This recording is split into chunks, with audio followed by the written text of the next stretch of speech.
Kedatangan jenazah penista agama Saifuddin Ibrahim, Tangerang, Banten. Penista agama Saifuddin Ibrahim meninggal dunia di Amerika. Oke, teman-teman sekalian, kita akan bahas ini ya teman-teman sekalian ya. Ini sangat ngeri. Ini adalah fitnah.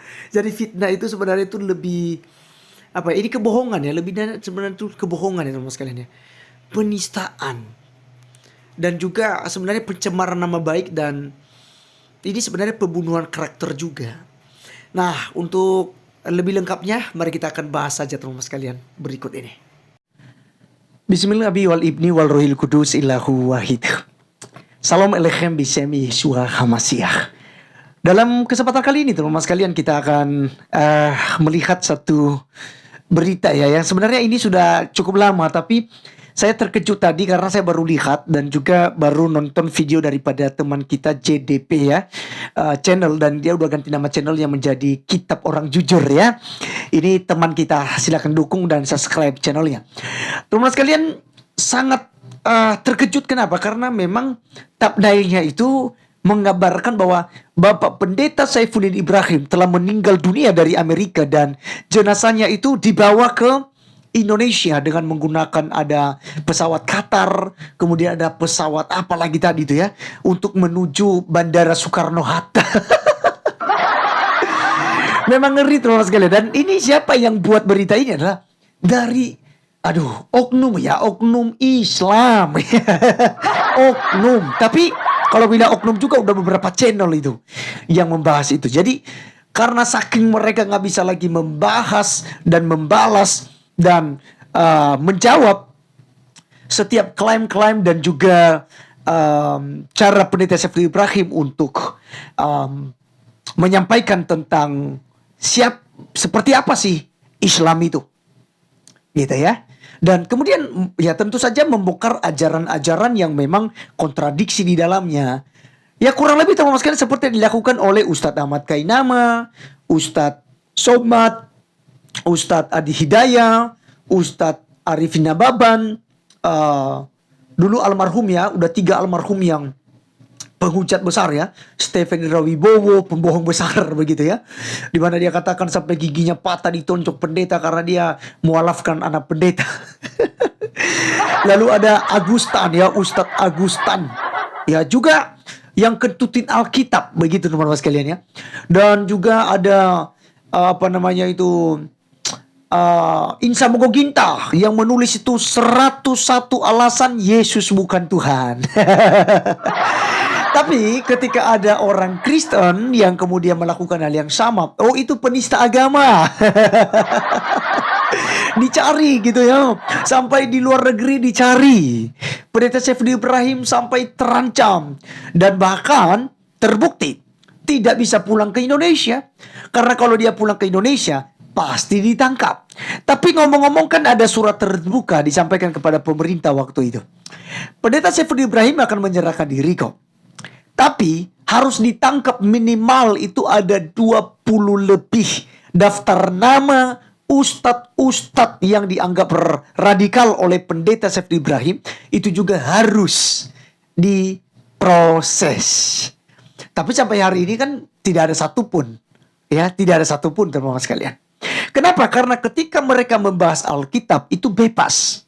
Ketika mereka membahas tentang kekristenan itu bebas, sebebas-bebasnya teman-teman ya. Tidak ada larangan, tidak ada yang namanya itu dianggap penistaan. Ya, karena ketika mereka menghina Kristen itu adalah dakwah. Ketika mereka kemudian mengatakan bahwa Yesus begini, Yesus menikah, berpoligami, bahkan Roh Kudus bersetubuh dengan Maria, lalu lahirlah Yesus. Itu bukan penghinaan. Itu dakwah, ya. Karena memang itu ajarannya teman-teman sekalian, dakwah. Ustaz Abdul Somad bilang di salib ada jin kafir, itu bukan penistaan. Itu dakwah teman-teman sekalian. Lagi pula dilakukan di ruang tertutup ya. Itu bukan penghinaan. Tapi Beberapa bulan yang lalu, Bapak Pendeta Gilbert Lumaindong itu membandingkan antara persepuluhan dengan zakat 10% atau berapa itu ya. Itu teman-teman sekalian, zakat itu 2,5% ya, atau bagaimana itu. Dia membandingkan, intinya adalah antara 1/10 dengan zakat, dan juga bagaimana ibadahnya orang Islam itu berbondong-bondong memberikan laporan ke Kapolda, memberikan laporan kepada polisi. Kenapa? Oh, sudah menista agama kami. Sudah menghina agama Islam. Tapi ketika giliran mereka membahas Kristen, membolak-balik kitab Alkitab, mereka bilang ini palsu, ini yang benar. Misalnya Kidung Agung ya, kitab Kidung Agung itu kan teman-teman sekalian ya, kidung di mana membahas tentang hubungan antara asmara gitu ya. Itu sebenarnya adalah tipologi hubungan antara Allah dengan umatnya, atau hubungan Yesus Kristus dengan mempelai perempuannya, yaitu orang-orang Kristen. Lalu mereka katakan itu kitab porno. Karena di sana di bawah, oh cantik jelita, buat dadamu adalah gugusannya, dan macam-macam ya di situ. Akhirnya mereka menafsirkan secara literal, ya secara urufiah.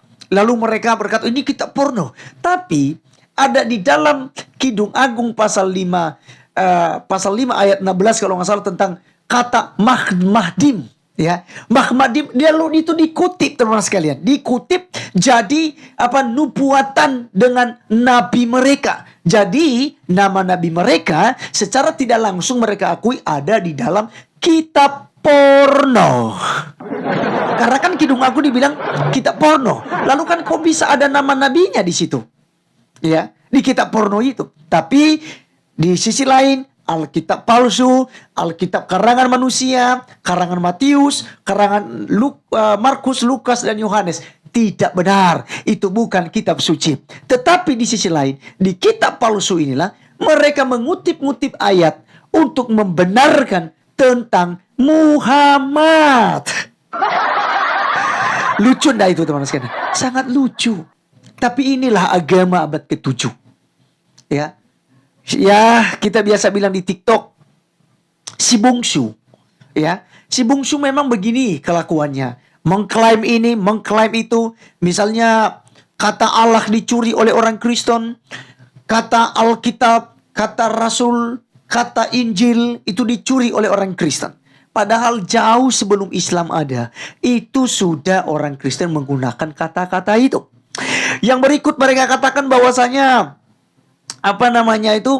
orang Kristen ya itu tidak boleh ya menggunakan jilbab, tidak boleh menggunakan kata Allah, tidak boleh menggunakan kata Alkitab, karena itu adalah milik daripada Islam. Dan ini semua klaim-klaim kosong, teman-teman sekalian. Ada juga yang katakan ya, teman-teman. Ya, ada juga yang mengatakan bahwa semua para nabi itu beragama Islam. Adam pun diklaim agama Islam. Abraham, Musa itu agama Islam semua. Nah, pertanyaan kita, kapan Musa, kapan Abraham, kapan Adam, yang manusia pertama itu mengucapkan dua kalimat syahadah, asyhadu alla ilaha illallah, asyhadu alla ilaha Muhammadan Rasulullah. Ya, Muhammad dan Rasulullah. Sekarang pertanyaan kita, kapan ada Muhammad? Kan abad ke-7. Dan itu pun dia umur 40 tahun. Barulah ada Islam. Jadi teman-teman sekalian, semuanya itu adalah klaim, klaim, dan klaim. Kita kembali kepada topik kita tentang Pendeta Saifuddin Ibrahim. Pendeta Saifuddin Ibrahim sampai hari ini dia sehat-sehat. Sampai hari ini dia juga tetap ada, ya, aktif di media sosial. Dia memberikan pengajaran-pengajaran. Banyak jiwa kok yang dibawa kepada Tuhan. Mana meninggalnya?